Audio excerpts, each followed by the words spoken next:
They will sail across the Atlantic Ocean. The people will get off those ships and they'll begin settling in the colonies.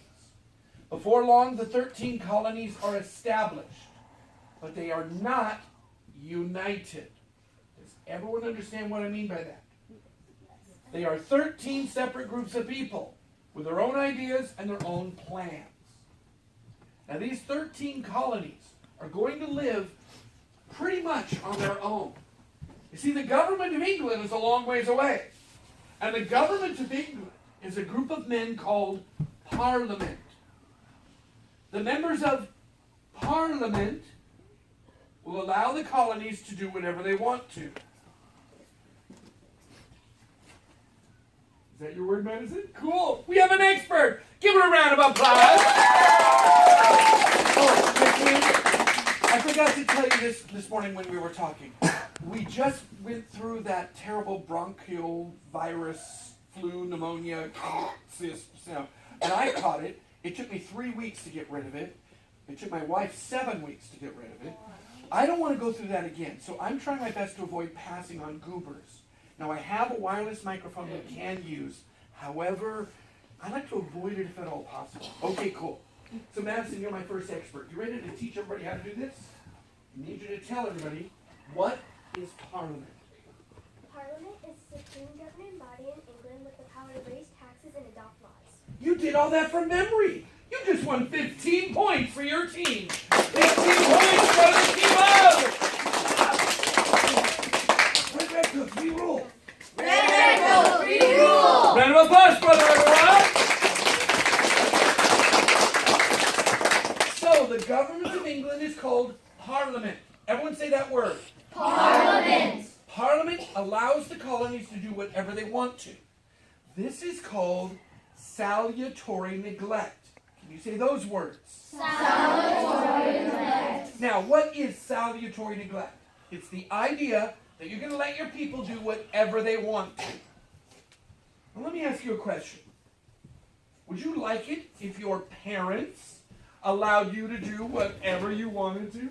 Yes. That'd be kind of cool, right? I mean, get up when you feel like it, go to bed when you feel like it. If I don't want to go to school, I'm not going to go. If I want to eat ice cream for breakfast, that's what I'll do. Eat whatever I want, whenever I want. That'd be cool, wouldn't it? Yes. Well, let me ask you a question. Let's pretend for a moment your parents do allow you to do whatever you want to. Are you going to start to do things you know you shouldn't? No. Oh, come on, be honest. No. Would you skip school just because you don't want to go?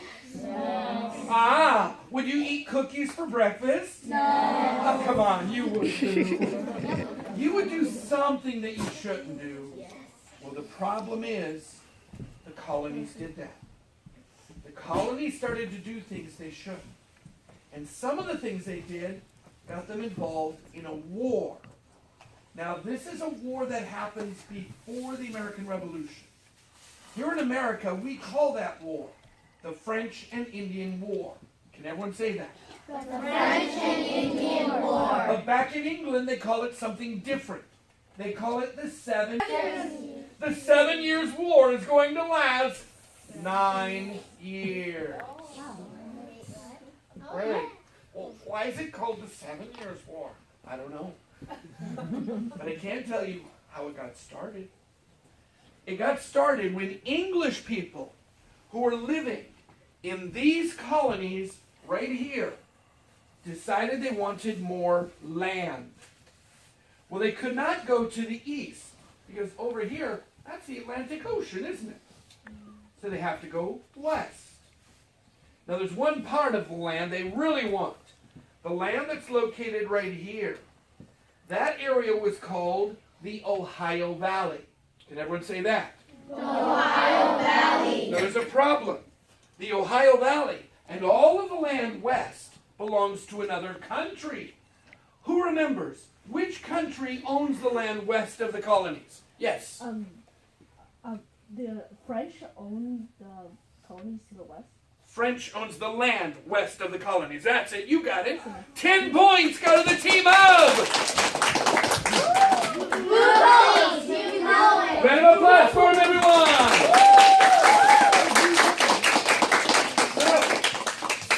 owns the land west of the English colonies. Do you think France is going to like it when English people start moving into their area? No. No. France will get mad at England. France will get so mad, they'll declare war on England. That is what we call the French and Indian War, also called the 7 Years' War.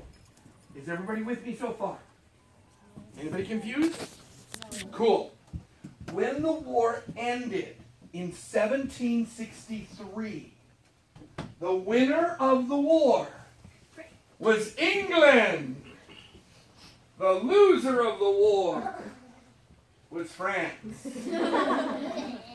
When the war ended in 1763 and England was declared the winner, England now controlled a lot more land. England now controlled everything from the Atlantic Ocean west to the Mississippi River and all of eastern Canada. So all of this land right here now belongs to England and the colonies. That's good for the colonies, isn't it? Yeah! They're happy. They can go into that land now. Until the King of England comes along. The King of England will tell the colonies, no! He will tell them, I do not want you to cross these mountains right here. Stay behind the Appalachians. Do not cross into the Indian territories. Now, how does the King of England tell them that? He issues a proclamation. This proclamation is called the Proclamation of 1763. This piece of paper is going to take away liberty and freedom from the colony. Yes, ma'am, tell us, what is a proclamation? A proclamation is an official document or paper that states something so other people will know. The Proclamation of 1763 stated that the colonists could no longer move to the Indian Territory. Nicely done! 15 points go to the team of! Round of applause for her, everyone! So, the colonies are told by the King of England, do not cross the Appalachian Mountains. Stay behind the Bulldog. Well, to make sure the colonies stay behind the border, the King of England is going to send soldiers to America. He will tell those soldiers to build forts along the edge to keep the colonists out. Now, how many soldiers does he send over? 10,000 soldiers. That's a lot of soldiers, isn't it? Yes. Well, boys and girls, there's a problem. Somebody has to pay for those soldiers. Well, Parliament doesn't want to pay for it. The king is not going to pay for it. Parliament wants the colonies to pay for it. So, Parliament will raise money by taxing the colonies. Now, it begins with customs and tariffs. But that's not enough. So the colonies find out taxes will be set up. The customs and tariffs will turn into taxes. Nobody? Oh, I hate having to do somebody's... That's your word, dude. Where's your green card? Oh. Yes, you. Have a seat. I'll give you a copy. Even if you read it, getting 10 points is better than 0, right?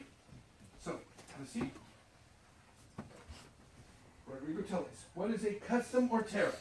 A custom tariff is a tariff for special tax placed on them Items. to tow items for taking into or out of country. Right, so anytime you bring something into a country or take it out of the country, if they put a tax on it, we call that a custom or tariff. Everyone say custom? Custom. Tariff. Tariff. Nicely done, sir. 10 points for the team of Red Ponies. No. That's a book by John Steinbeck. It's Red Coats. We rule. 1, 2, 3. Red coats, we rule. Give them a round of applause, everyone.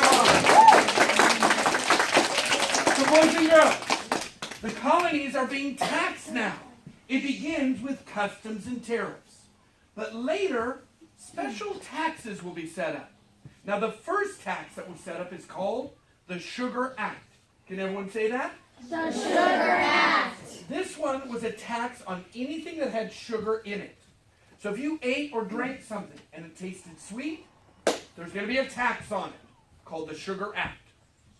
But immediately after that one was set up, a new law was set up called the Stamp Act. Can everyone say that? The Stamp Act. The Stamp Act was hated by the colonies. In fact, it was hated so much, a group of men got together and formed a group called the Sons of Liberty. Now, the Sons of Liberty are going to fight the Stamp Act. Now, boys and girls, Parliament will eventually get rid of that law.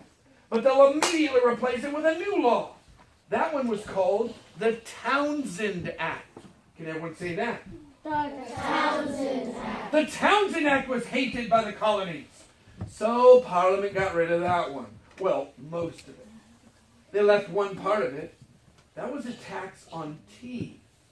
You see, the colonies drink a lot of tea. And Parliament knows it. So Parliament decides to tax the colonies. They call it the tea tax. Can you say that? The tea tax. So we have the Sugar Act, the Stamp Act, the Townshend Act, and the tea tax. That's 4 taxes placed in 3 short years. That's a lot of taxes, isn't it? Yes. And we have a lot of experts. Give them all a round of applause.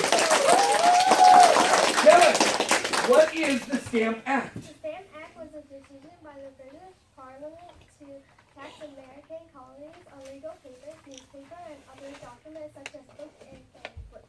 It was overturned a year later. Very good. 15 points for the team of. Red Ghost, we rule. A round of applause for everyone. Tell me, sir, what are the Sons of Liberty? The Sons of Liberty were a secret group of colonial men who took action against the unfair act of Parliament. They helped to fight the British Stamp Act and got it overturned. Excellent. 10 points for the team of. You rebels, and you know it. Round of applause for him, everyone. And tell us, what is the Townshend Act? The Townshend Act was placed on colonies shortly after the Stamp Act was overturned. These laws stated that the British had the right to tax the colonies. Very good. 15 points to the team of. You rebels, and you know it. Miss Tian, I love the way you keep clapping for everyone. Would you go for the gold? Grab a lollipop. See if there's gold on it.